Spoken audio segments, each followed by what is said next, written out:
Equifax CEO suddenly retires following an epic data breach affecting up to 143 million people. Welcome to the Shakaama Live Show with your host, Shakaama. Richard Smith, CEO and chairman of Equifax, abruptly retired.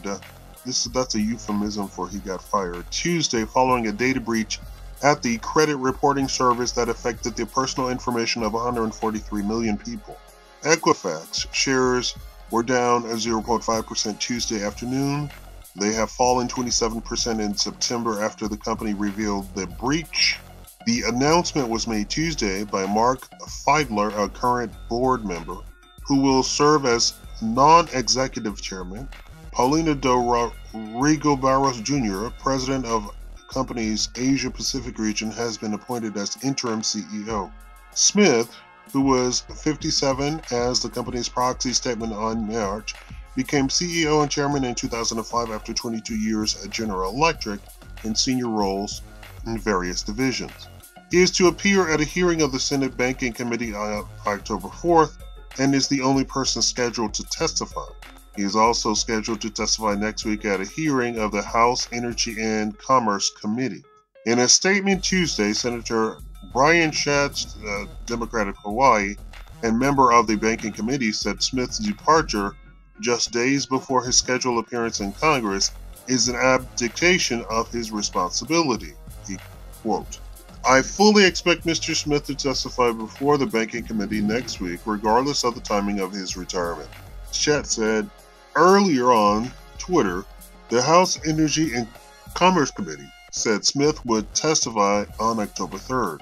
An Equifax spokeswoman said in an email she was working on a response to whether Smith would still testify. The breach has sparked multiple investigations into the statement at federal level, including the Department of Justice in Atlanta, where Equifax is based, and the Federal Trade Commission. The company said its chief information officer and chief security officer retired earlier this month. 3 other executives, including the chief financial officer, have drawn scrutiny for selling $1.8 billion of company stock just days after the breach was discovered internally, but nearly 6 weeks before it was announced to the public. Smith's salary for 2016 was $1.45 million, and his bonus was $3.045 million. In a regulatory filing on Tuesday, the company said Smith will not get a bonus for this year, and any other decisions regarding how his departure has been characterized or how much the company owes him will be deferred until the board completes an independent review of the breach and the response to it.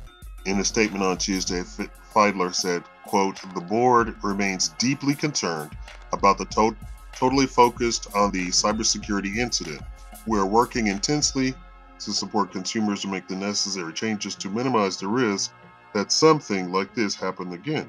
He added that the board has formed a special committee to focus on the issue arising from the breach and make sure all appropriate actions are taken. Quote, "Speaking for everyone on the board, I sincerely apologize."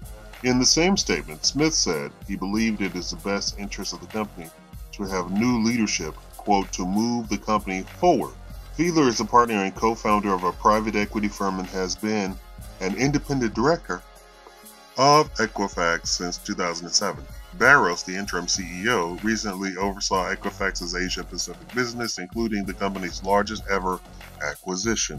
Equifax, symbol EFX, price point is at $105.03, a change of 0.06 cents, percentage change of 0.06%. Here's what they're not saying. Here's what they're not going to do. First of all, he was fired. He was forced out. Now, I don't think it's fair. Why?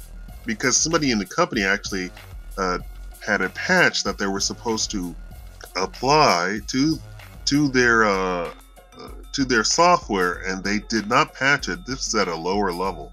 And it was because of that patch, or this is they're speculating that because of the lack of that patch, that they were hacked. Now, is it fair that the CEO takes the blame for some low-level person? Or was this something else entirely? Are you going to be shorting Equifax? Thank you for watching the Shakaama Live Show. Make sure that you like the video. My channel cannot survive without you liking. I need about 1,000 likes on this video alone. Thank you.